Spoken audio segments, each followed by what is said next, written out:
release him. He's had sickle cell bad.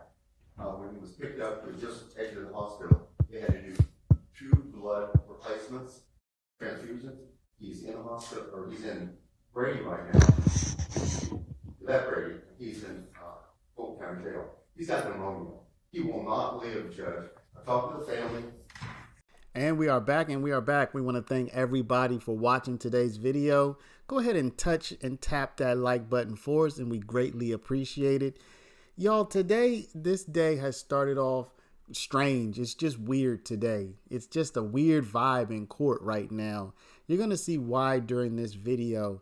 There are a couple of things that are really strange. First things first, everybody was expecting perhaps to see Quindarius Zachary in court today. And his lawyer did show up, and you're going to see what happened when his lawyer began to speak on his case. Something very strange happened. Judge Whitaker began to talk about Quindarius Zachary, but then decided to tell the cameras to stop rolling. And as you can see, Kathy Russin, I believe I'm pronouncing that correctly, she is the editor of Law and Crime, and she says here that she has never seen that happen, where a judge has told the cameras to stop filming during a sidebar. And I read, for the first time, Judge Whitaker mentioned to our camera person that we shouldn't be showing them at the bench at sidebar. More than a year and a half into trial, and neither Glanville or Whitaker has said that before. Of course, we never have audio at sidebar, but I don't understand the problem showing them. So this is kind of heightening the mystery surrounding Lil D, Quindarius Zachary, who his lawyer says has recently had multiple blood transfusions and has been hospitalized multiple times in recent months. You're going to see that coming up. Also, Black law student has broken the news that there is an arrest warrant for Lil Woody, that it is unrelated to the YSL trial, but that Lil Woody is subject to an arrest warrant. Of course, we don't have any additional details as to what the warrant is about or why, but apparently Lil Woody is being sought by the police. And with that said, we're going to get into the testimony. We have here Officer Pitz, who responded to the Adele Avenue shooting. So you're going to see his testimony. This was also surrounded in just controversy, lots of audio issues, but we're going to try to bring it to you the best that we can. You may need to turn your audio all the way up at some points, but we're going to try to turn it up on our end as well. So if it comes out too loud, then just turn your audio down. With that, again, we appreciate y'all. Don't forget to like, comment, and subscribe, and let's get into it. Do the in-camera reviews. When is it going to be? Obviously, I'm not going to be looking at it before lunchtime, but I think we can have it all seen by lunchtime, and my understanding is that we were going to begin with the witnesses, and that the things that were told to be available today would be available today. That means it was near the end of the day. I specifically said first thing this morning. So I need it by the time we break for lunch, because I'm planning to start looking at it at lunch. Yes, you are. Okay, what else are you going to have to me? The court told me to have the Four Corners case law. Okay. Told us to have the response to the brief that Ms. Bossi presented regarding the transit act. I believe that we were also working on narrowing down the wiretap. Okay. All right. Any time today is fine for the rest of them, but I specifically said first thing for the in camera. So I need that by the time we break, noon, basically. Mr. Steele, I got your, I guess, motions in limine on some of the evidence that y'all reviewed on Friday, and I don't know whether y'all try to narrow it down or not, and that's what we need to litigate still? Is that what that is? That's what we, and when I say we, it's the defense. Yes, yeah. Your Honor. We believe that needs to be excluded. Okay. That's correct. If the state, upon looking at that, says they agree with it, then obviously we don't have to take the court's time. But that we try to, go through. Okay, but it hasn't been vetted. presented to the state for potential agreement. Okay, so I'll let y'all do that, and then next time we have a non-jury day, whatever is left, we'll take up. Good morning. All right, I had another matter that we were supposed to be starting at 8:45. I'm not sure why we didn't get started until 9. But I'm not going to take the jury's time right now. So just when we break for lunch, I want y'all to come up and I'll apprise everybody of something that I don't think between here and lunch it's going to matter if y'all don't know. Give me just a second. So do you have the...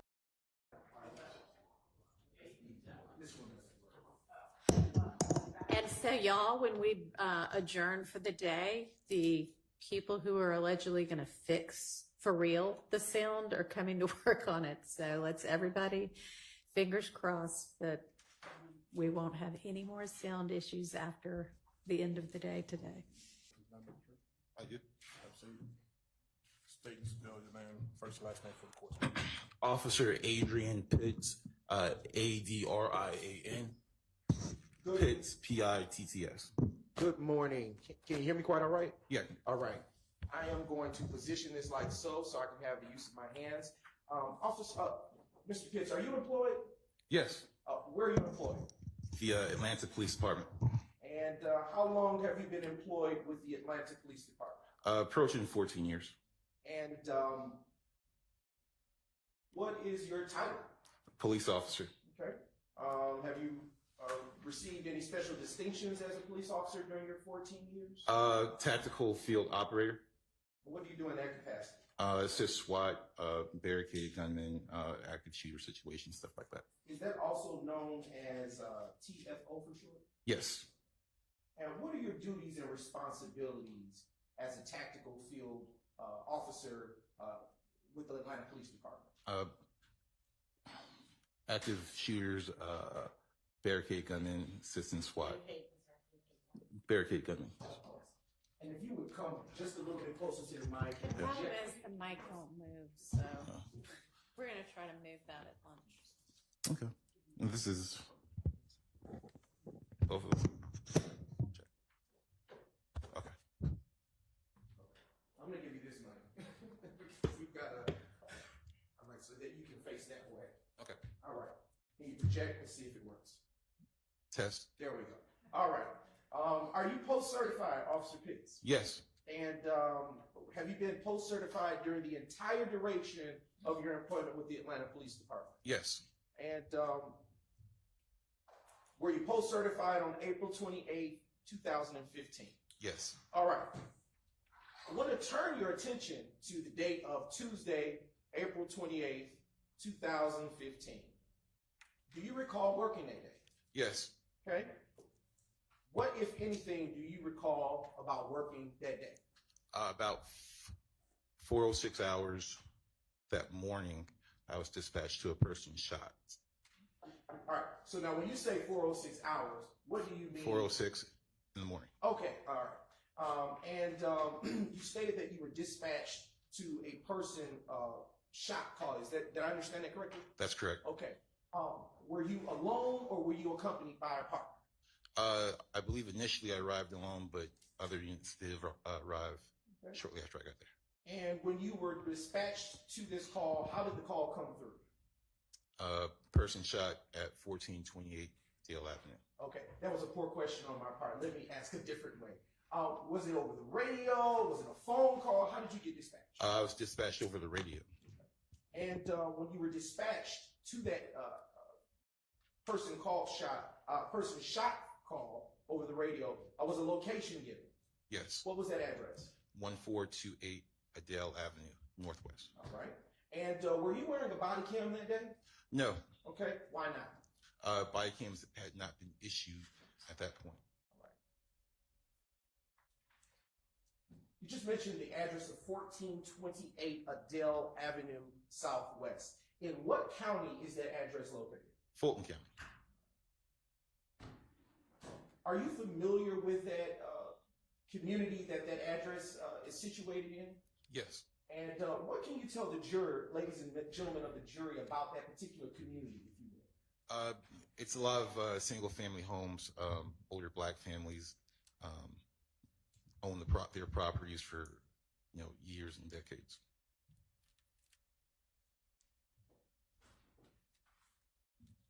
Okay. Are you acquainted with that particular area? Yes. All right. How are you acquainted with that particular area? Patrol over there. I was assigned to the beat that the shooting took place on. I'm very familiar. Okay. What zone is that in for Atlanta Police Department purposes? Zone 1. Okay. And what beat is that located in? Beat 104.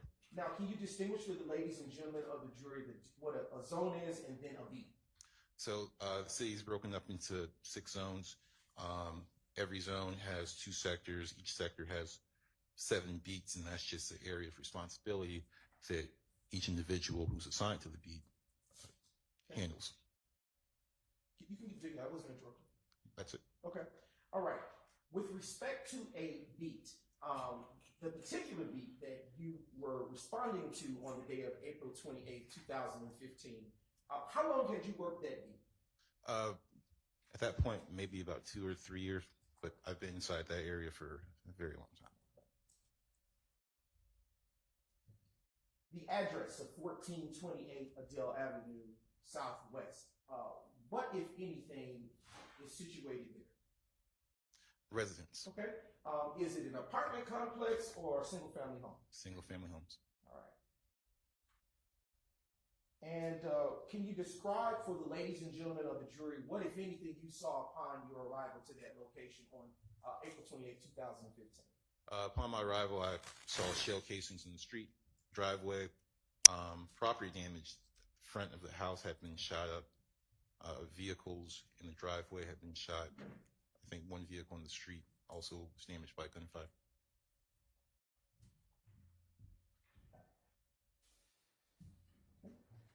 All right.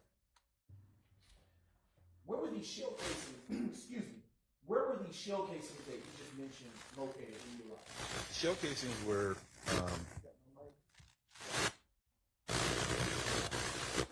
Just a brief indulgence, Sean. All right, I think we got it. so the No, we didn't.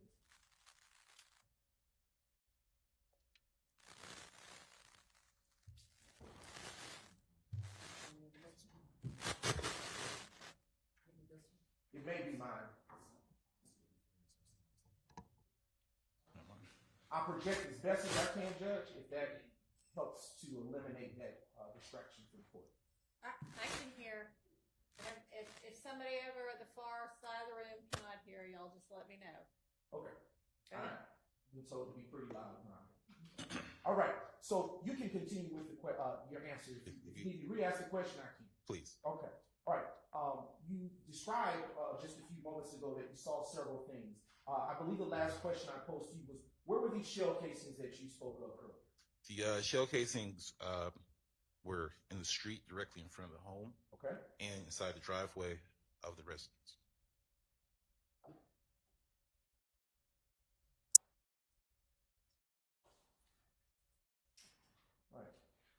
right. When you arrived to the location, was it nighttime or daytime? It was early morning. Sun was not up. It was night. What was the weather conditions on that day? Clear. Okay. Was there anyone outside preliminarily when you arrived to that location? Outside in the street, no, not that I remember. What was the atmosphere like? Was there? Can you describe the atmosphere, if you will, for the jury? When I arrived, it was very still. You could tell that something had happened. Approached the house. If I remember correctly, the front door was open, but it's like a steel security gate was closed, and there's a gentleman standing in the steel security gate. Okay. Before I move to what you just said, I want to go back to something you said earlier. You also indicated that there were damage to vehicles that you saw preliminarily when you arrived. Do you recall saying that? Yes. How many vehicles do you recall at this time being affected by the defects? 3. Okay. Do you recall the make and models of said vehicles? Yes. Okay. Can you describe for the ladies and gentlemen of the jury what those vehicles were, make and model? It was a red Infiniti. I believe that was in the driveway. It was a blue Dodge Charger. I believe that was also in the driveway, and a blue Chrysler Pacifica parked on the street. Was the Chrysler in the street? I believe it was on the street. Okay. Are you sure about that? I'm not 100% sure. 10 years ago. Is there anything that would help you refresh your recollection at this point? I can go to my report if we have a moment. Yes, if you would just give me a brief moment. Your Honor, I am going to approach the defense with your permission, of course. You may. All right. With a copy of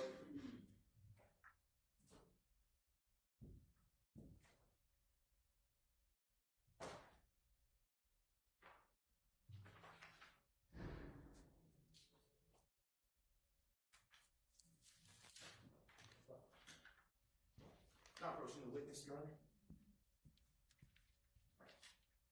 Take a look at this. Clean copy. I'm going to take this from. Appreciate Take a view of that. And then when you refresh your memory, you can look back up at me and we'll continue.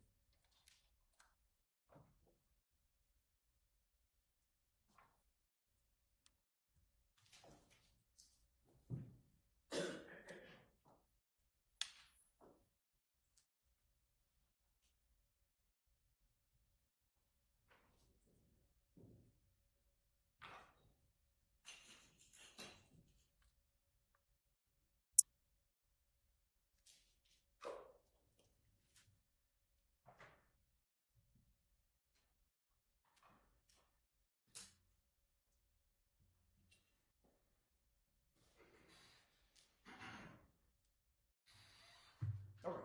Okay. Has your memory been refreshed? Yes. All right.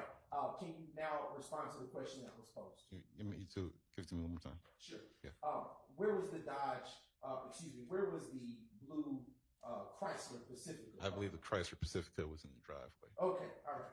Okay. Now, can you describe for the ladies and gentlemen of the jury the tag numbers associated with said vehicles? If I could go to the report. Sure thing, yes, sir.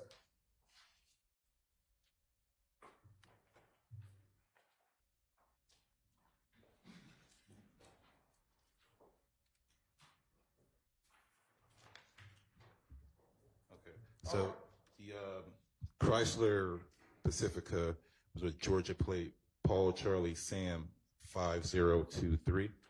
The Dodge Charger was a Georgia plate, Paul Victor Yankee 5663. Okay.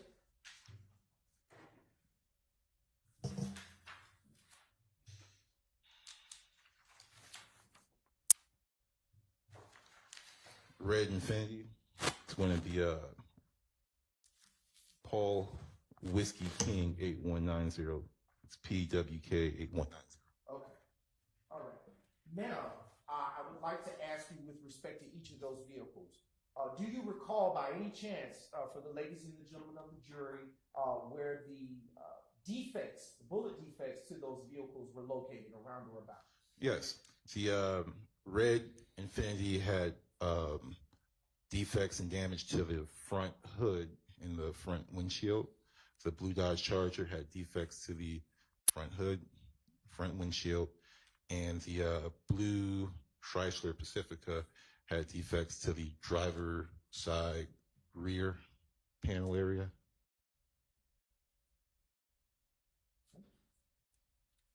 All right.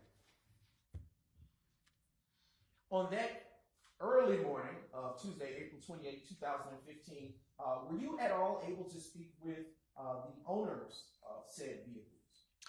No, I don't remember. Okay. Were you able to speak with them ever after you finished with this particular location responding to it? No. Okay. Did you attempt to, or did anyone from your department or precinct or zone try? I'm not sure. I'm pretty sure I did not. You described earlier that there was property damage to the home located at 1428 Adele Avenue Southwest. Do you remember that? Yes. Okay. Was there any damage to your recollection to any of the other homes located on Adele Avenue? No, all the damage was focused on the house, and I guess the vehicles were damaged as a result of the house being shot up. And when you say the house, is it my understanding correct that you're speaking of the 1428 Adele Avenue Southwest address? Yes. All right. Earlier, you provided a brief description about what it looked like, that being the house that you just described. You stated that there was a gate. Do you recall that? Yes. Okay. Do you remember the color of that gate? White. Okay. And when you say a gate, are you referencing a door that appears to be as such, or a physical gate that prevents one from coming into the premises of the property? It's like a metal security gate that goes in front of the front door. It's common on a lot of houses in the area. Do you reference a gate in your report? Yes. Okay. And is that what you had in mind when you wrote that report? Yes. Okay.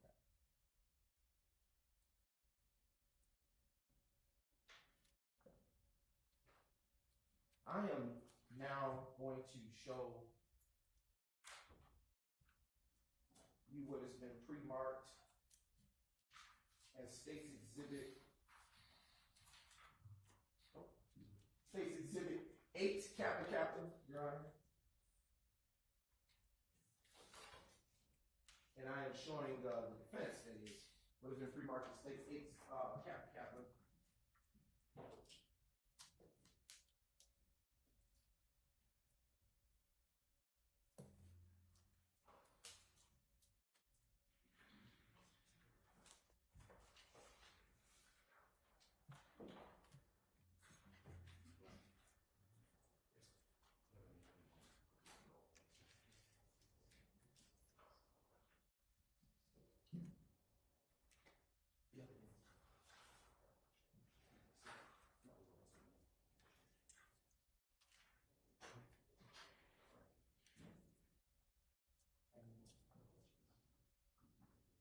I am now approaching the witness, Your Honor, with your permission, or with State's Exhibit 8, Kappa Kappa. You may All right. freely approach the witness. Thank you, Your Honor. Officer Pitts, you are now holding State's Exhibit 8, Kappa Kappa. From appearance, what is it that I've handed to you? This is Adele Avenue. Looks like it's going to be to the west of the address. Okay. And is that the general area that you responded to depicted in that particular exhibit on April the 28th, 2015? Yes. And does that exhibit fairly and accurately depict the area of 1428 Adele Avenue Southwest as you remember it on the day that you responded to the shots fired call on April 28th, 2015? Yes. All right. At this time, Your Honor, the state now moves to admit State's Exhibit 8 Kappa Kappa into evidence and request permission to publish, subject to your ruling. It's admitted and you may. Thank you, Your Honor. Your Honor, prior to publishing State's Exhibit 8 Kappa Kappa, the state is going to first start by publishing State's Exhibit 5 Kappa Kappa. And the screen's not working, so I'm going to direct your attention to the monitor above you. It's working, it just takes a second. Sure thing, Your Honor. Okay. Well, I don't know if the witness, can you see it on the screen in front of you? Yes. All right. Oh, okay. All right. That one's working. Okay. Officer Pitts, can you tell us, the ladies and gentlemen of the jury, if you recall this particular location that is depicted in State's Exhibit 5 Kappa Kappa? Yes, it's going to be the 1428 Dale Ave. It's going to be the house. If you're looking at the picture to the right with the white metal gate. Okay. And when you say to the right, just so that we are on the same sheet of music, are you referencing the home that has vehicles within the driveway? Yes. All right. And when you responded to that location, did it look like how it does on this particular exhibit? Yes. Okay. Yes. And I am just going to use this clicker so that it can ease transition. All right. Now turning your attention to State's Exhibit 6 Kappa Kappa, which has already been admitted into evidence. What are we looking at here for the ladies and gentlemen of the jury, Officer Pitts? That's going to be 1428 Adele Ave. It's going to be the house with the white vehicle driveway. And I would ask, transition to the next exhibit. State's Exhibit 7 Kappa Kappa. Is this, what are we looking at here? 1428 Adele Ave, house with the white vehicle in the driveway. And is it fair to say this is just a wider view of the same area that you responded to? Yes. And using this exhibit that contains this wider view, can you point to the ladies and gentlemen of the jury, or describe better yet, the general area where you saw the shell casings when you responded at 4:06 a.m. on April 28, 2015? In the driveway right there, about where the car is going to the street. Okay. I have a pointer. It's working. Semi. All right. I'm so sorry. Okay. When you say driveway, So right about, driveway, yeah, right about there where your pointer is. and when you say in the street, as it relates to the shell casings, are you talking about where the pointer is moving across? Yeah, about there. Okay. All right. Cool. I'm now turning your attention to State's Exhibit 8 Kappa Kappa, which has just been admitted into evidence. It's just slow. Just a brief indulgence here. Okay, I apologize. All right, Officer Pitz, as it relates to State's Exhibit 8 Kappa Kappa, which is now being published on the screen before you, can you tell the ladies and gentlemen of the jury which direction this angle of this particular photo is facing or directed towards? This is Adele Avenue to the west of 1428. And when you say, of course, there we go. Okay, that direction headed that way where the cursor is moving is considered west in this view? That's correct. All right. And did you happen to see any shell casings in this particular viewpoint when you arrived? I don't believe so. No. Did you see anything of value during your particular investigation in that particular area of Adele Avenue? Not that I remember, no.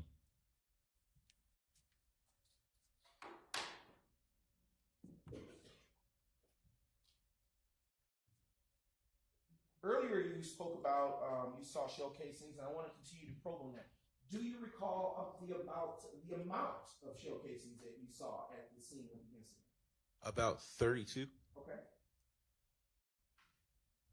Do you recall or remember the caliber of shell casings that were in your viewpoint? Yeah, 223 caliber and 762. You said the last one you stated? 762. 762. Okay. Do you have training or experience firing a rifle? Yes. And in your training or experience as an officer, what type of rounds fit into a rifle? 223, 762. And in your training and experience as a law enforcement officer, does a rifle require one or two hands to hold? 2. Okay. In your training and experience as one who has fired a rifle, is this one that is a single shot firearm or one that shoots in rapid succession? It shoots multiple rounds. All right.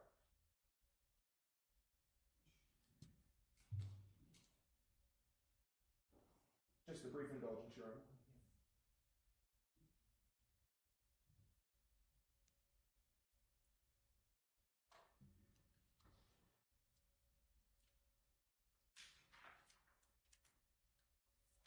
All right. Senior active, 80 active, you can pull down 8KK for a brief moment. All right. When you arrived, Officer Pitz, to 1428 Adele Avenue, which reference to the shooting, did you ever at all count the amount of bullet defects that you saw in the cars or in the home?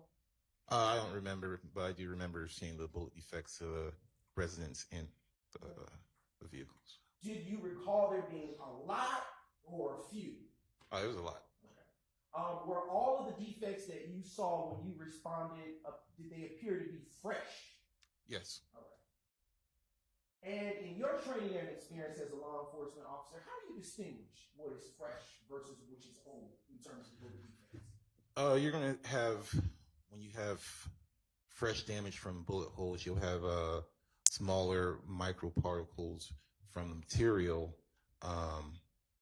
still scattered about on the surface of whatever you're looking at.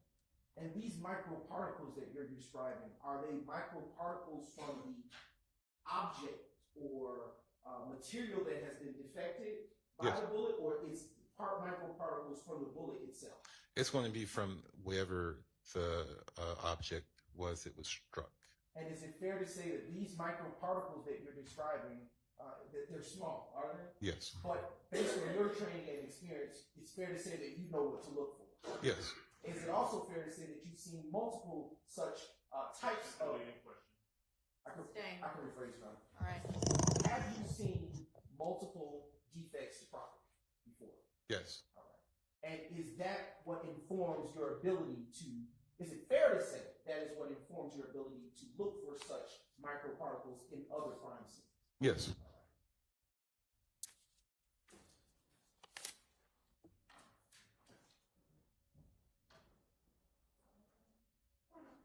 Are these microparticles that you're describing anything of such value that someone that would come behind you could collect? I understand that. Let me rephrase. Is that something that you would normally collect, microparticles? No. Okay. Does it have any value outside of you being able to detect whether the bullet defects are old or new? No. Okay. All right. I want to turn your attention to the moment where you said you arrived to the location. Did you ever get out of your vehicle? Yes. And how were you dressed on that day? In uniform. And were you in a marked or unmarked police car? Marked police car. And did you ever walk up to the home of 1428 Adele Avenue Southwest? Yes. And what, if anything, did you do or say during that time? I met a gentleman, black male, medium brown skin tone. He was at the door wearing a Fam America brown sweatshirt. I asked him if he had been injured. He said that he had not been. I'm going to object to the hearsay. Sustained. Your Honor, if I may respond. This is the course of an active investigation, and this is the effect on the listener. He informs what will come next. Just move on to your next question. Sure thing, Your Honor. All right. I'll move on to the next question for you. This individual that you described, you just provided a description. Was he tall or short? I can't remember. Okay. Do you recall if he was taller than you? I don't think he was now. And you described the shirt he was wearing that you said had Fam America on it somewhere. Is that correct? That's correct. And when you saw that shirt, did it have any value to you when you saw that name? Fam America at the time was a prominent gang in the area. I'm going to object as to improper foundation and move to strike. Can you lay the foundation? Sure. I can ask a few preliminary questions, John. Sure thing. What training or experience do you have with gangs in that area? Plenty of experience. Sometimes that we get information from investigators to keep an eye out for this type of clothing or this type of coloring or these type of tattoos that would indicate gang affiliation. Okay, and was that your first time seeing? Excuse me. I'm going to object to that testimony and get an answer to be struck. It violates our ability, the confrontation clause, our ability to question where this information is coming from. It is hearsay. I would ask that answer be struck. Overruled. Okay. You can continue with your answer if you had any. That was it. Okay. All right. And with that particular background in mind, was this incident to which you responded the first such time that you had ever seen such indicators of clothing as you described? Yes, I believe so. Okay. All right. And in your experience, based on what you had learned prior to that moment in your training, did that language on that sweatshirt have any value to you as a law enforcement officer with such training and background? Your Honor, Yes. I would renew my objection. Indicate there's not proper foundation that's been laid. I'm sustained at this point. Okay. All right.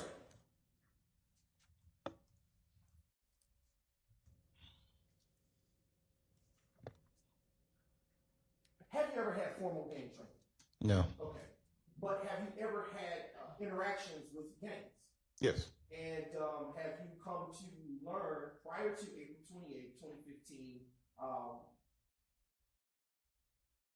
let me rephrase this question. What identifiers, to your knowledge at that time, in April 28, 2015, did the gang, as you described, Fan America have? Sometimes they wore clothing that had their. I'm going to object. That's totally foundational objection. Sustained. I'm going to move on to another question. At that time that you saw this individual with the shirt and indicated that you described, language, Fan America. Yes. What, if anything, did you do after that? I went to the home and looked for an injured party. Okay. When you say you went to the home, are you saying you went in the home? I went inside the home and looked for an And injured party. when you went inside of the home, what, if anything, did you see or do? Spoke with the person who was struck by gunfire. If I may refresh my memory. Sure.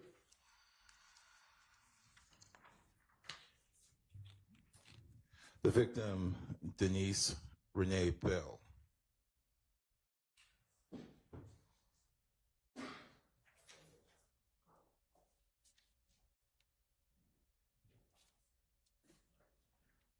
I want to ask you a little bit before we transition to what you did in the home. I do remember what you said last. Yes. Orienting you back to what you said when you met the individual, the male, at Yes. the front door. Can you describe around or about his age? He looked to be in his mid to upper 20s. Okay. What was his demeanor? He was calm. Okay. And when you entered the home, did you actually, in fact, see an injured party? Yes. And where about in the home do you recall her being? She was in a rear room of the residence. Did you ever get a name for her? Yes. Her name was Denise Renee Bell.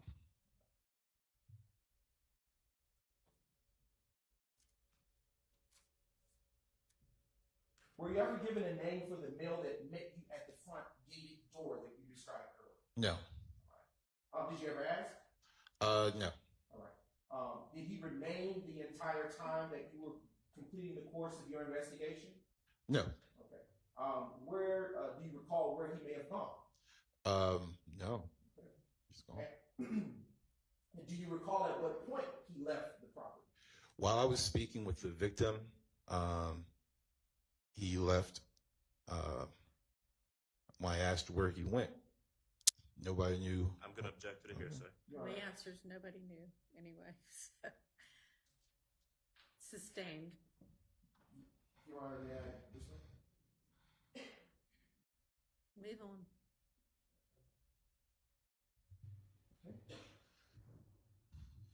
Do you recall what relationship, if any, this unknown black male in this Fan America shirt had with the victim in the home? Your Honor, to the extent it calls for hearsay, I would object. I'm sorry, but I couldn't hear what you said. To the extent that that response calls for a hearsay, I would object. I'm sorry, re-ask your question. I was focused on what you said and I've lost what the question was. No problem, Your Honor. All right. Do you recall what relationship, if any, the unknown black male in the Fan America shirt had with the victim? Okay, sustained to the hearsay objection.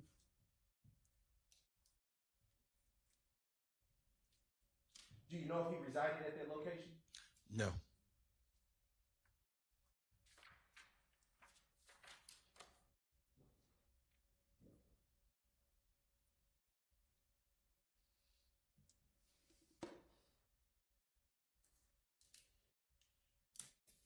How familiar are you with Club Crucial? Fairly familiar.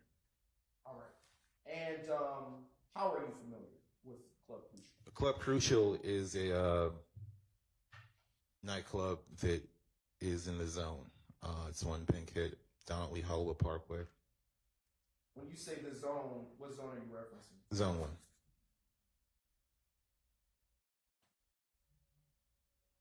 And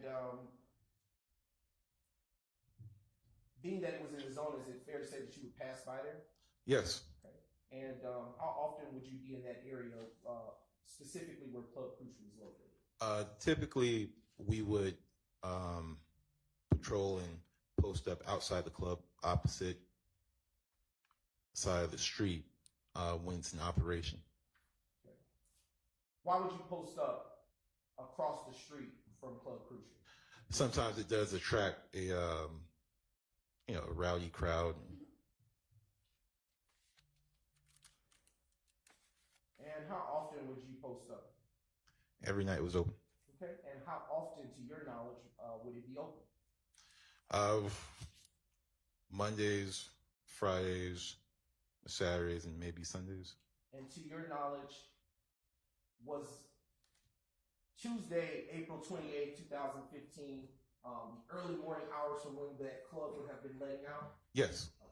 And were you doing directed patrol over there prior to responding to 1428 Adele Avenue Southwest? I can't remember, but I'm sure that I was. Okay. And would you do it alone? No. And around or about how many law enforcement officers would be a part of that directed patrol team, if you will? Maybe about 2 or 3 units. When you say units, are you talking about vehicles or persons? Vehicles and persons. So 2 or 3 officers.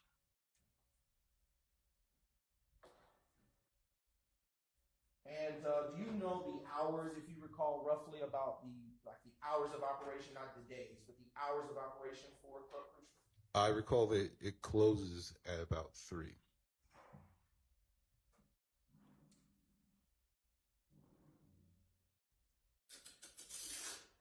Based on your dispatch call, about how long after Club Crucial, excuse me, let me rephrase it, I got tongue tied. Based on your dispatch call, about how long after Club Crucial formally closed did this gunshots fired call come in? A little more than an hour.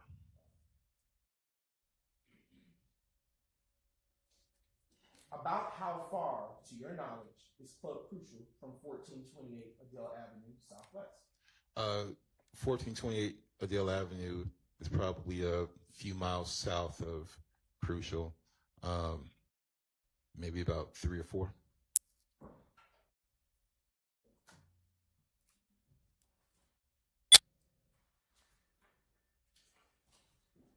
Okay. Are you familiar with an Officer Clinton Hayes? Yes. All right. And are you familiar with him having patrolled in that particular zone? Yes. And do you know if he would have been patrolling in that zone around or about the time you were assigned to it? If we were both working that night, then he probably was, yes. And would he have also been one who is, I'll refer to that question. Actually, we'll discard that question. Do you know if he was doing directed patrol on that particular day? I can't remember. To your knowledge, what was the busiest night for Club Crucial? Objection, relevance. It's very relevant, huh? Overruled. Mondays and I believe Saturdays. I am now showing you what has been previously admitted as States Exhibits 2 Tango through 6 Tango, and they will be published on the screen.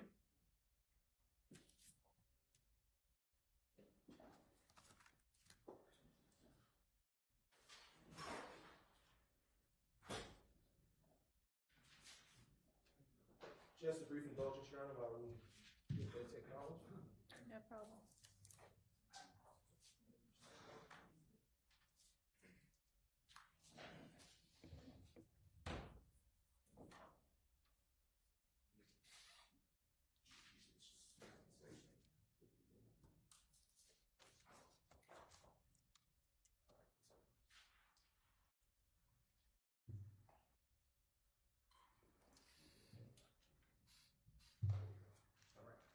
It's now coming on the screen, states exhibit 2 Tango.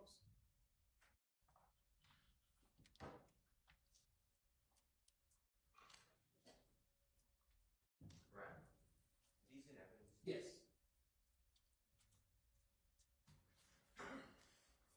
And these, Your Honor, for the court's edification, they were admitted through Officer Quentin Hayes and time. That's right. Showing you now what has been admitted previously as States Exhibit 2 Tango, and you now see it on the screen. What are we looking at here? That's the front face of Crucial. And is this how you remember it to have looked in April of 2015? Yes. Okay. And is Club Crucial still open and functioning by any chance? Yes, it is, but I don't work at night anymore. And does it still look like this, or has it changed to your knowledge? The red stripe is no longer there, and they have a security gate in front of both driveways. Right, and I am now transitioning your attention to States Exhibit 3 Tango. All right. What are we looking at here at States 3 Tango? That's Crucial. All right. Do you see the red stripe that you saw in the last exhibit? No. Right. Do you see the security gates that you just talked about? Yes. And were those security gates there in 2015? No. You know around or about when those gates were placed there? No, maybe last year or so.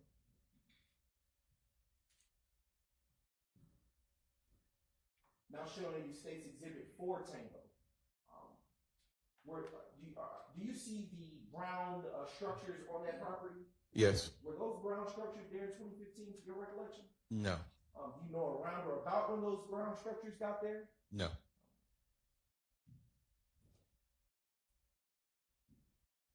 And is it, what are we looking at here? That's Crucial from the parking lot. Do you see any tire tread or marks on the ground on this exhibit? Or? Yes. All right.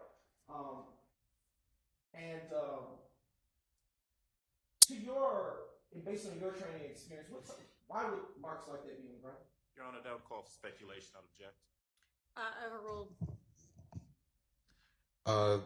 Tire tread would be on the pavement because maybe somebody was driving and doing donuts. Okay. Is that what that looks like to you? A donut? Yes. Is that some of the rowdy things that you described that would happen over there? Yes. I'm showing you the final States Exhibit that will be published from this category of States Exhibit 6 Tango. What are we looking at? What is the ladies and gentlemen of the jury? What are the ladies and gentlemen of the jury looking at here in States Exhibit 6 Tango? That's still the parking lot of Crucial, but it's the facing east. Okay. And what street is that running perpendicular to the building? That's going to be Donnelly Hollowell Parkway.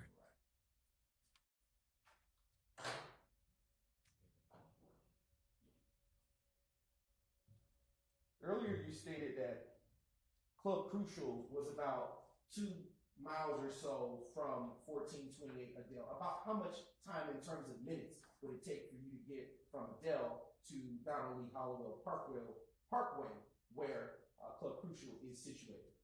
Maybe about 4 or 5 minutes. And when you say 4 or 5 minutes, are you talking about driving or are you talking about walking? Driving.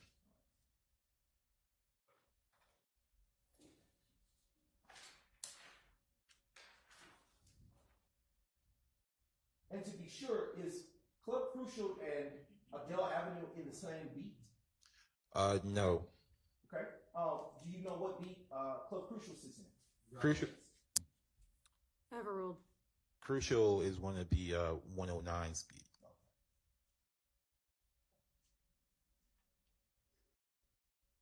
Right. I want to turn your attention back to when the moment when you entered inside of the residence situated at 1428 Adele Avenue. Earlier you stated that you saw the gunshot victim. Can you describe around or about her age to you at that time? Mid-20s, late 20s.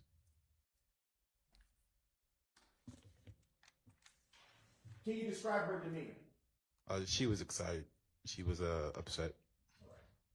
How was she positioned, if you will, inside of the home? I can't really remember, but I believe she was, when I spoke with her, she was lying prone on her stomach. Did you happen to get a date of birth for the victim when you were investigating this particular incident? Yes. All right. Would you have included that?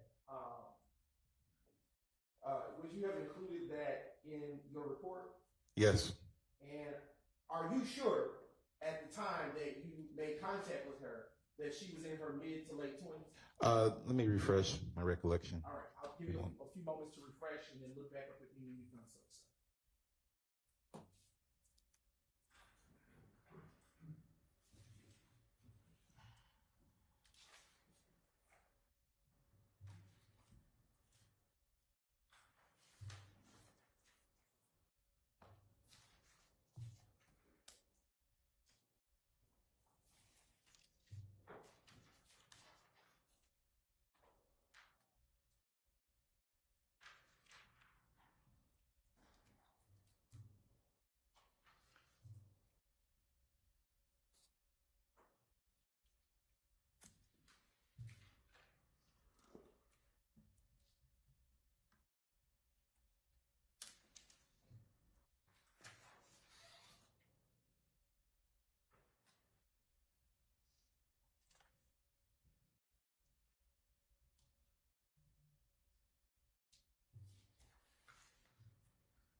Okay. I'm going to ask you a different question that I think I want to circle back first. Okay. A few moments ago, did I hear you correctly when you said that she was excited? Yes. All right. When you approached her and saw where she was positioned, did you see where about on her body she was struck by a bullet? The upper right buttocks. And was she alive, alert, conscious? Yes. Is that yes to all three? Yes, she was alert, conscious, and breathing. And was she in need of emergency medical services? Yes. And were emergency medical services called at that time? Yes. And do you recall who called? I requested Grady EMS to come out and transport female. Did you speak with Ms. Bell ever after that day? No.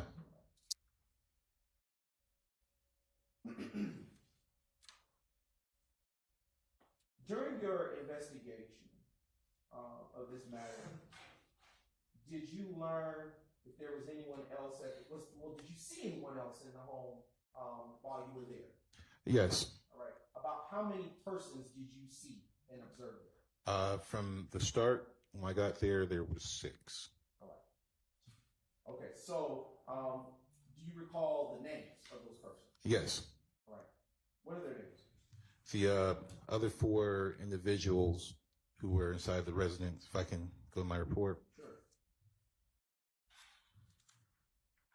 Taiwan Marquise Marsh, Cecilia Davis, Diamond Mills, Zeranisha Coakley. About how old did these persons appear to you? They all appear to be in their 20s. Late or early 20s? Probably about mid-20s.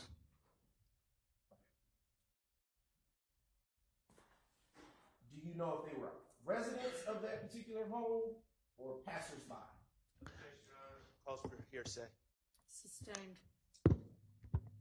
Did you, all right, what was their demeanor like when you encountered those four individuals you described? They were all upset and excitable.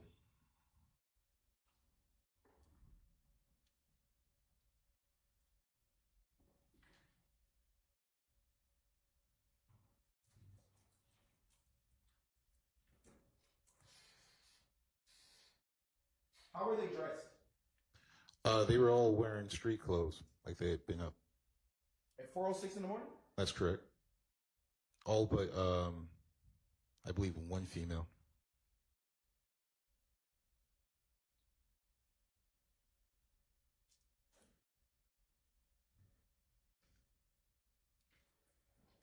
Just a brief indulgence.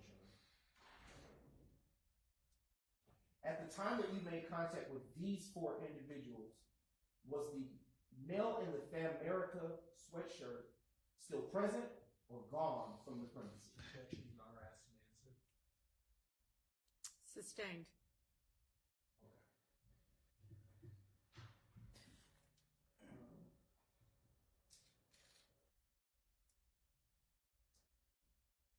Well, actually overruled. That particular question wasn't asked before. Go ahead. You can answer. The male in the brown Fan America shirt, he was no longer at the location.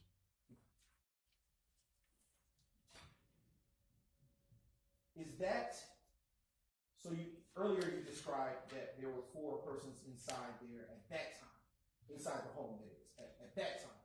At that time, when I initially arrived, we had the male in the brown Fan America shirt, the four people that I named just a moment ago, and the victim. Okay. Was there ever a time that you spoke with anyone else? Yes, What were their names? if I go to the report. Sure.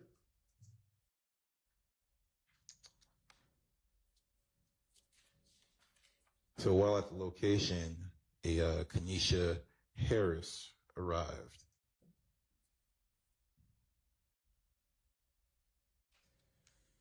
How was she dressed? She was dressed in street clothes. Did she come into the house? Yes. What was her demeanor? She was upset as well. About how old did she appear to you? About in her 20s. Okay. Did she come alone? I'm not sure.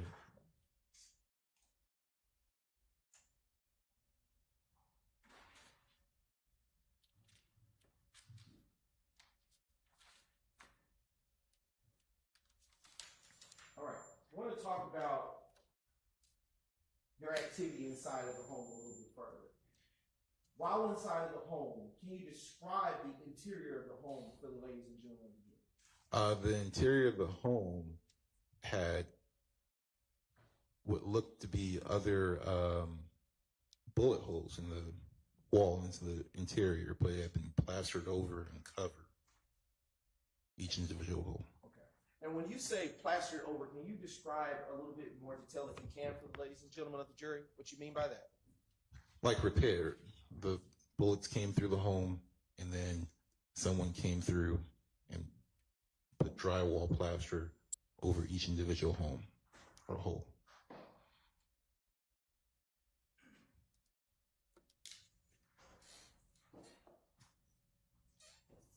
And did you also see new bullet defects inside of the home that weren't plastered? Yes.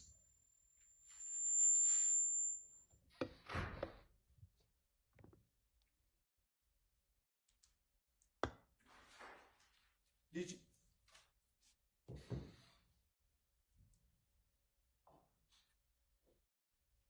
Do you have personal knowledge of when that those older bullet defects were present at when they got there? Yes. Well, I did premise. Personal knowledge. Oh, no. Okay.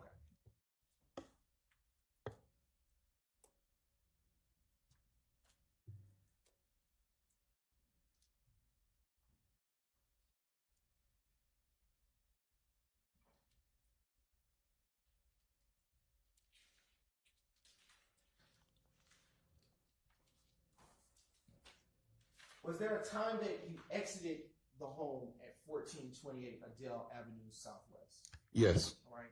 And what, if anything, occurred at that point? I spoke to a resident who lived in the neighborhood. What was that resident's name? If I can go to the report. Anthony Travis. And about how old did he look to you? About in his 20s, maybe upper 20s.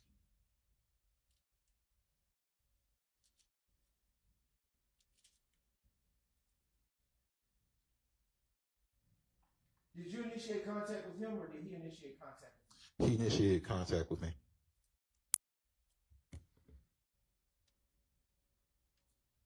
All right. What, if anything, did he tell you at the time he initiated contact? Objection, Your Honor, calls for hearsay. May I respond, Your Honor? You may. It is, in fact, the present sense impression, and it is also going to be an effect on the listener himself. Your Honor, it's neither of those two things. Hang on. Let me hear what he's saying. What he is going to testify, what I am saying, we expect the testimony to be, is going to be tantamount to a present sense impression. If I may approach to further clarify, I don't want to put that on the record. Do you want to come up to the bench?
Conferences quickly, and it's a good time for a break anyway. And officer, you're welcome to step outside for just a few minutes.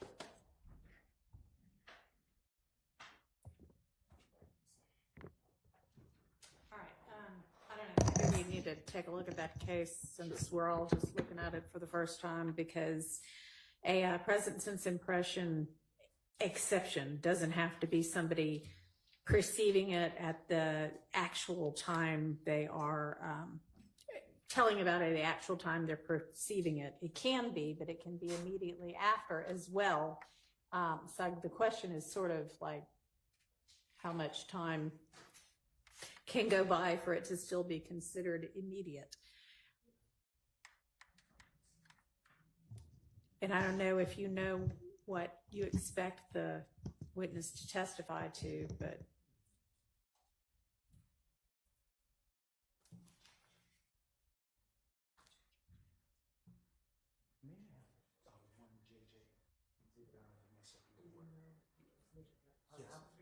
Yes, it should be.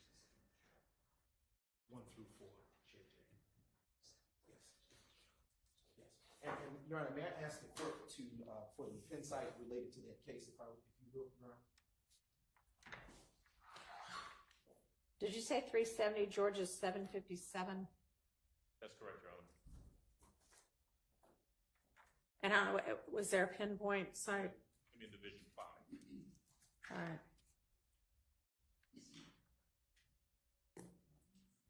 Do you have any idea what do you expect the witness's answer to be when you ask him the time that elapsed? I expect that he will say that it was sufficiently close enough for the exception to apply in this particular set of facts, Your Honor. But I will say that I will not make a misrepresentation to the court. I will do as the court is instructed, nonetheless, while still reading this case law, to further bolster my belief or the state's expectation and support that it's sufficiently close enough in time. Okay, well, I doubt if he's going to answer the question. It was sufficiently close enough in time in order to get this within the exception. I'm asking, can you step back out? I sort of gave you that instruction as though it was an option, but we'd actually like for you to stay out till we call you, but you didn't know that. So 370 Georgia 757 and nothing's coming up. Georgia appeals. That makes a difference. Okay, sorry. So do you have any idea, Mr. Brown, the amount of time he's going to say elapsed? I would say about 20 minutes, but I want to confirm that before I skip that and make it. Well, I mean, obviously, but okay. Well, I don't know if 20 minutes is going to get you within the At exception. the most, I should say. I guess we'll see what he says. But Your Honor, yes, sir. when the court has an opportunity, what I would suggest, and what is probably appropriate, is for the prosecutor to give the court, and I think you asked for this, a proffer of what the witness would say. Mm-hmm. The Brantley decision does give, in Division 5, gives a pretty specific definition of present sense impression. And I don't know that there's been a case that says, well, 5 minutes is good, 20 minutes is good, 25 minutes is good. I don't know. I've not seen one that goes with that much specificity. But I think the case is clear, and the case law, other than Brantley, is clear that there has to be a significant amount of, I use the word contemporaneity, if that's a proper word, has to be sufficiently contemporaneous to be free of any sort of misrepresentation by the witness. And although it doesn't have to be immediately contemporaneous, the witness doesn't have to be making a statement right at the time they're observing it. I think the cases contemplate that they have to be made very soon in time thereafter. And at this point, without a proffer, we just don't know what time period we're talking about, so that we know whether it meets the definition of no. Okay, well, yeah, I see substantial contemporaneity, which that's a word I've never heard before, of the event, and the statement to negate the likelihood of deliberate or conscious misrepresentation. So if that's what we're evaluating, then this may be within that. So thank you for pointing that out. Is there any indication in this Brantley case how long past the event the grandmother's statement was? Okay, right. So I'm asking, any idea how long after the event he spoke with whomever this witness is? And you were saying you think within 20 minutes. So May I ask for for a moment to speak with witness to give a proffer as to what I expect that evidence to be outside of the courtroom? No, our position would be bring the witness in. Let's have the witness answer that question. Yeah, agreed. You can just ask him to step back in. All right. Officer Pitts, it's a little different. It's not a couple people sitting over here. Okay. I have a couple of questions to ask you for the court's purposes. If you recall, around or about which time do you recall the call coming in for service? We already know that. Just get to the point. Sure. Do you know around or about the time that elapsed between you arriving to the scene and speaking with Mr. Anthony Travis? Was it hours or was it a few minutes? Minutes. Okay. All right. Y'all want to ask him anything about that? Yes, please. May I? You may. May I stay here, Judge? And if I speak to You the microphone? can, yes. Officer Pitts, is it? Yes. All right. On that note, were you the person that spoke to Anthony Travis? Yes. And you indicated previously you got to the scene and you went inside, spoke to some people. So give us an estimate as best you can from the time of your arrival to the time you actually speak to Mr. Travis or he comes to you. How much time had passed? Maybe about 15, 20 minutes. 15 to 20 minutes? Yeah. All right. Thank you. You can step back outside.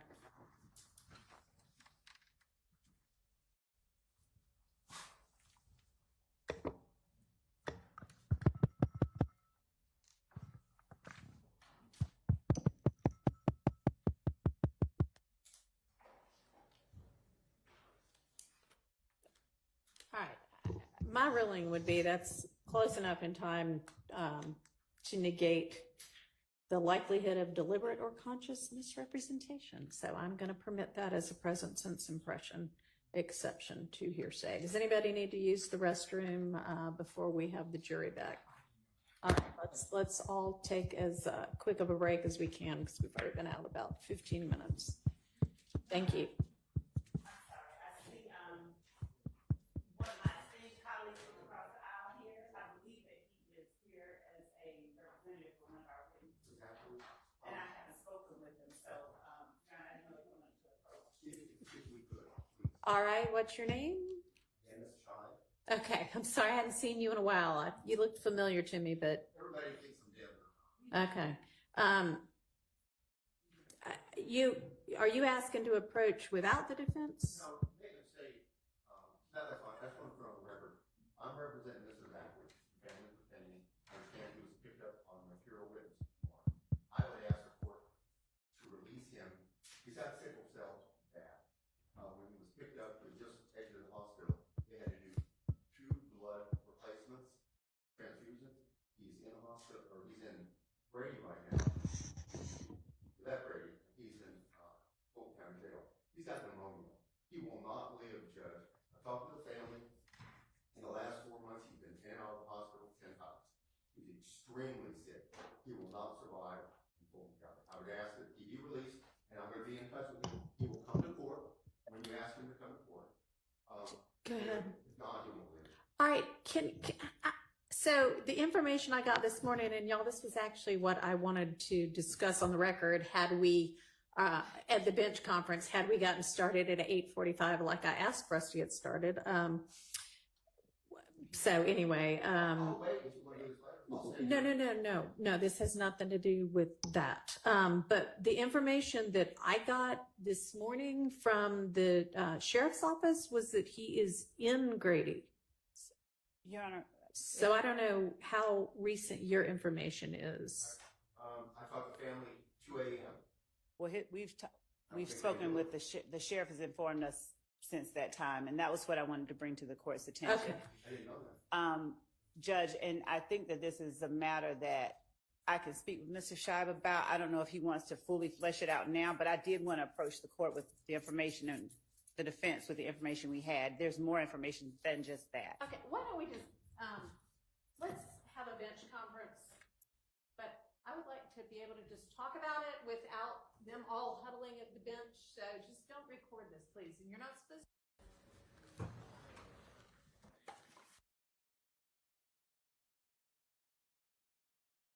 On that prior one, I found a case that I think is directly on point. Okay, well, Did you just find it after I said, is there anything else before we get the jury in? Okay, give it to me really fast. 364, Georgia App, 518, Grimes versus the state. It's 2022 case. So, Ms. Brown, did you hear what he just said? Yes, Your Honor. Mr. Brown. Sorry? You call me Ms. Brown. Well, you know what? I'm sorry, but you didn't introduce yourself, and so I was just taking a stab at it. I'll take it. What's your name? Seth Brown. 88 Seth Brown. Okay, so what was wrong with me saying Mr. Brown? You said Ms. Brown. No, I didn't. I said Mr. Brown. I just slide my words into each other sometimes. So. Okay. Thank you. You can be seated. Case. We see. Well, I'll try to look at it on the fly here, and What was that pen site, since we can look at it? That pen site that he provided the court? I don't know. Is there a pin site? Sorry, y'all. I thought we were ready, but of course, after I say bring the jury, we have some more. Oh, wait, here's some more. Thank you. Had a chance to take a look, to respond. I'm so sorry, y'all. Your Honor, the state's position hasn't changed much. This doesn't seem to impact where the state stood as it relates to the last break. Additionally, I'll just say, Judge Ball, contemporaneity is understood to be, in fact, a part of the analysis. A reference to a citation from Carlson's Rules on Evidence further advises that precise contemporaneity, though it's not required. We know that already, so that doesn't shed any additional light on the subject. All right, why don't you just ask the leading questions, and focusing on what matters with regard to this exception, and I'll see how it comes out.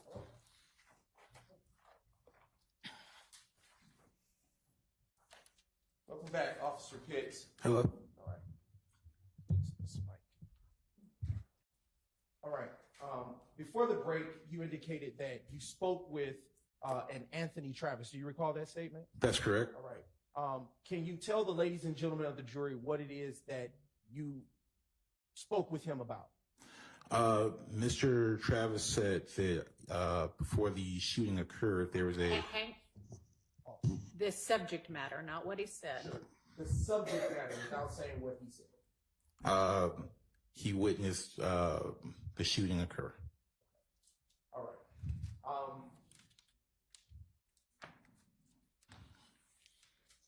Did he describe, if at all, if he saw the person who conducted the shooting?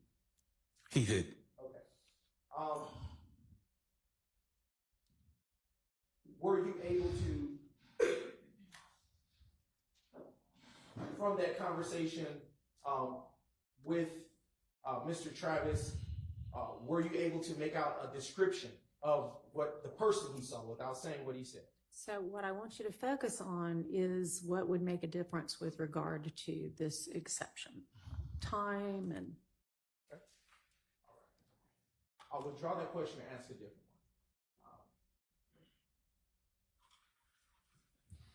What did he describe that he saw? Hold on. One second.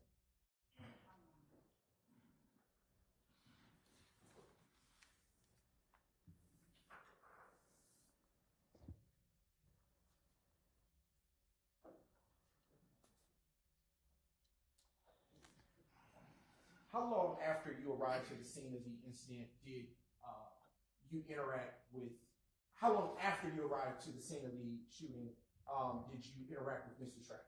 How long after? About 15, 20 minutes. And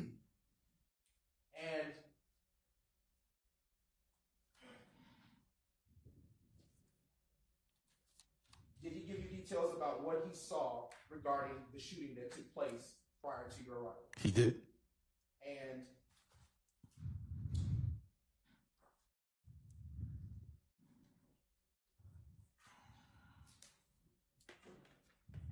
without saying what Mr. Travis said, was Mr. Travis able to describe what the shooter did? He was, yes. Okay. All right.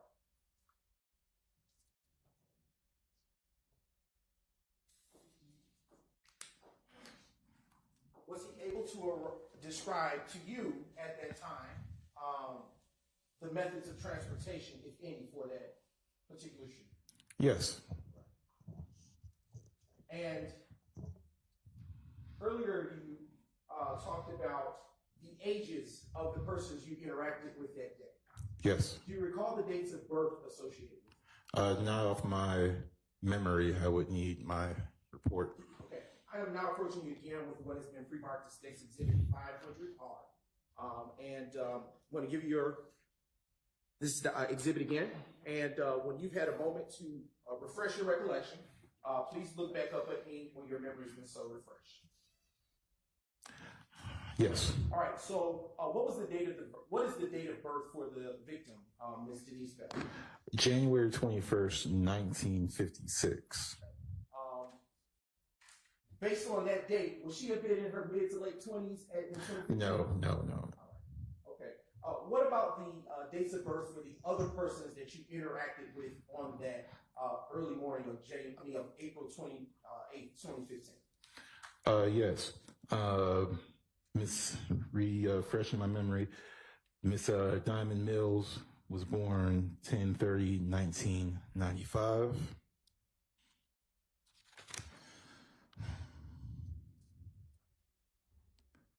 Mr. Travis, or Anthony Travis, 2/27/1959. Cecilia Davis, 11/13/1962. Diamond Mills, 10/30/1995. Zuranisha Coakley, 7/15/1994.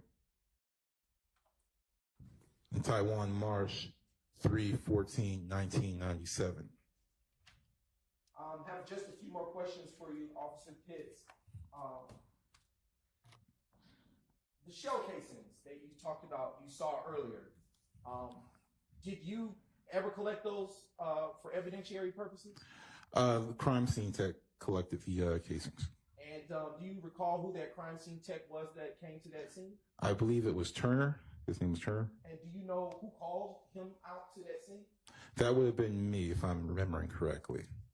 And without saying anything that he said, do you normally have any kind of interaction with him prior to him getting started with what he does? No.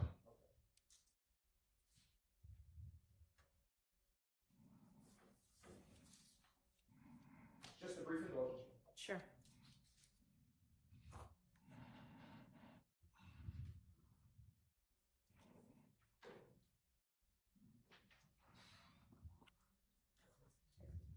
And around what time did you leave the scene? I can't remember. Okay. And do you recall who all was still there when you left? No, I don't remember. Okay. And did that conclude your involvement with this case? Yes. Your Honor, at this time, say passes. All right. Are there defense questions for this witness? No questions on behalf of Mr. Williams. None. All right, coming up.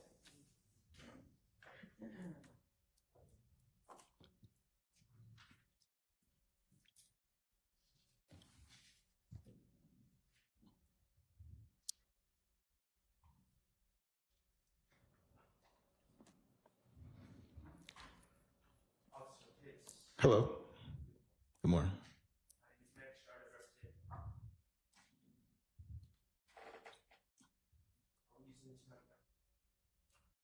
There we go. My name is Max Shard. I represent Shannon Stillwell. All right.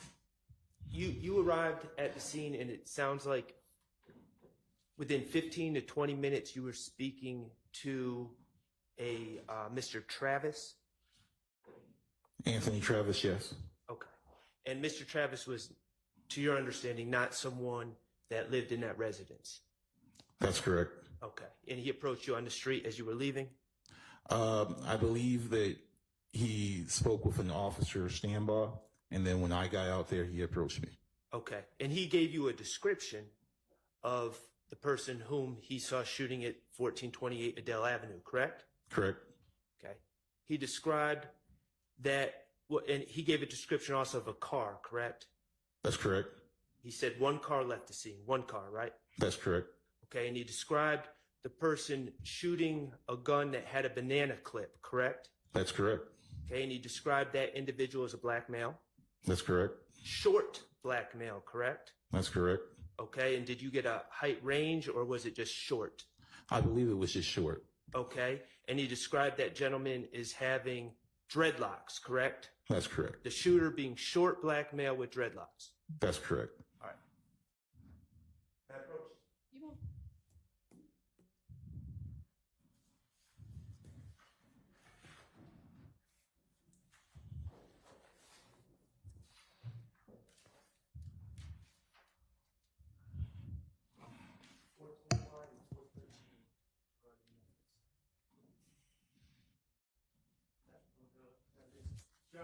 Yes, Can I approach with 410Y and 413Y? you may freely Which are approach already in evidence? the witness, yes. Thank you. Could you look at 410Y? Yes. Okay, and I'm not going to ask you the identifications of any of those individuals, but do you see an individual wearing, do you see a date on that poster? Objection, Judge, relevance.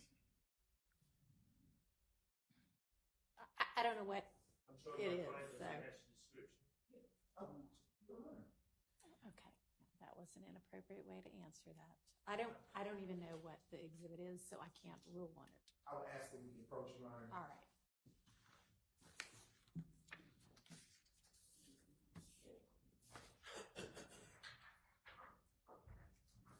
Could you look at 410Y?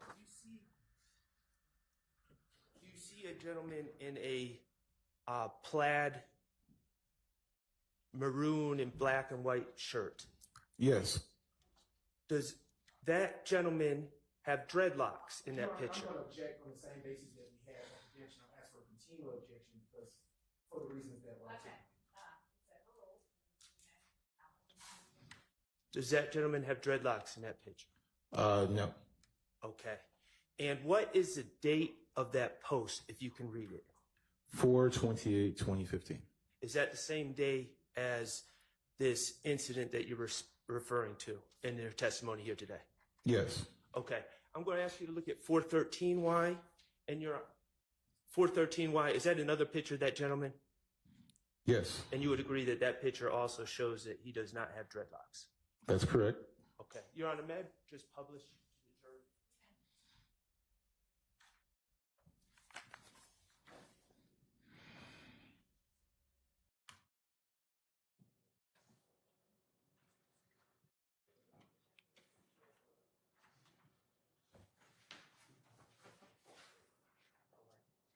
I am now collecting, Your Honor, All right. state exhibits for 13 line. I am starting with State's Exhibit 413, and 413 Yankee, and I am handing it to the witness. I want to ask you a couple of questions about that exhibit, which is in your hand. Yes. On cross, you were asked a few questions by Mr. Stillwell's attorney. I want to ask you, do you know Shannon Stillwell? No. Do you know when that picture was taken? The date says 4. I want to ask you, I asked that he answer the question. Yes, sir. Go ahead. It's timestamped. Yes. Okay. Do you know that if that was the date that the picture was taken or that the date that it was posted? I'm not sure. Right.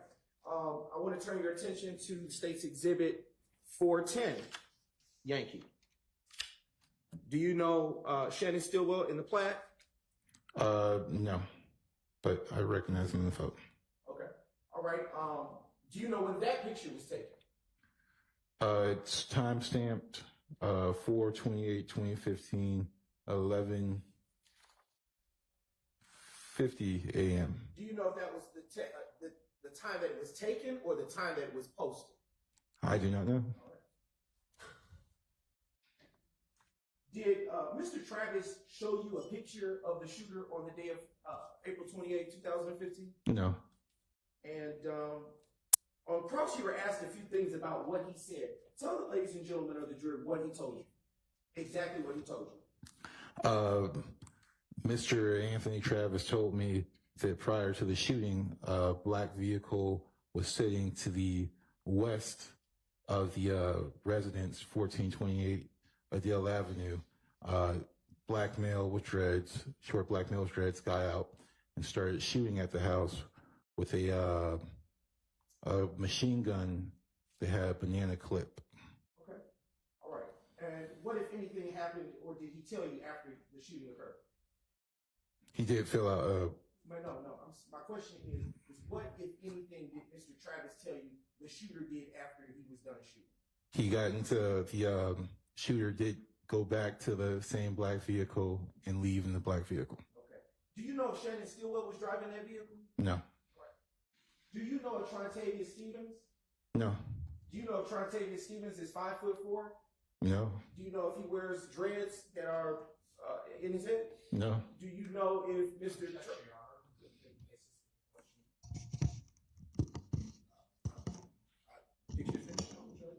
probing based on the questions that were asked. I'm going to object as to leading. Sustained. Your Honor, may I respond? You can rephrase your question. All right.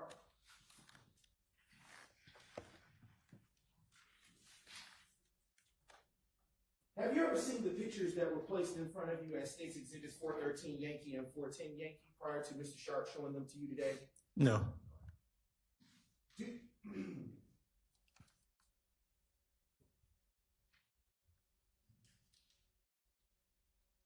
And do you know whether or not Trontavious Stevens is a member of YSL? No.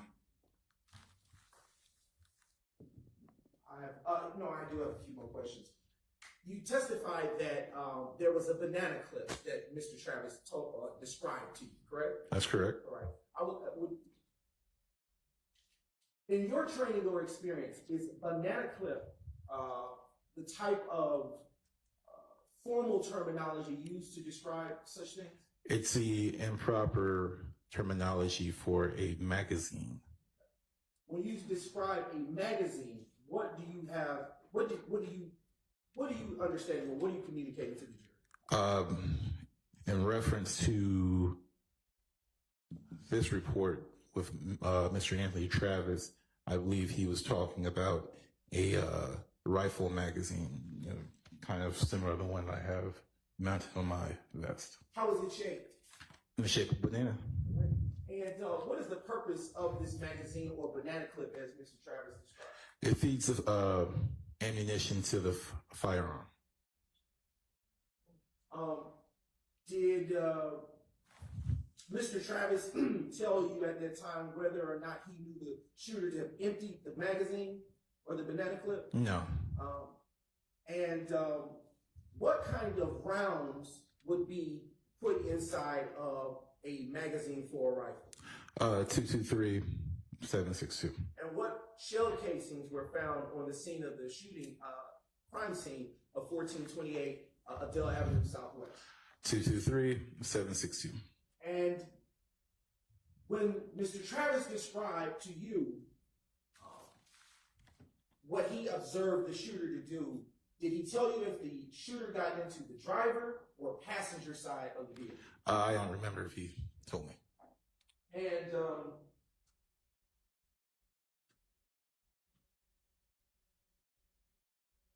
based on your training and experience, about how many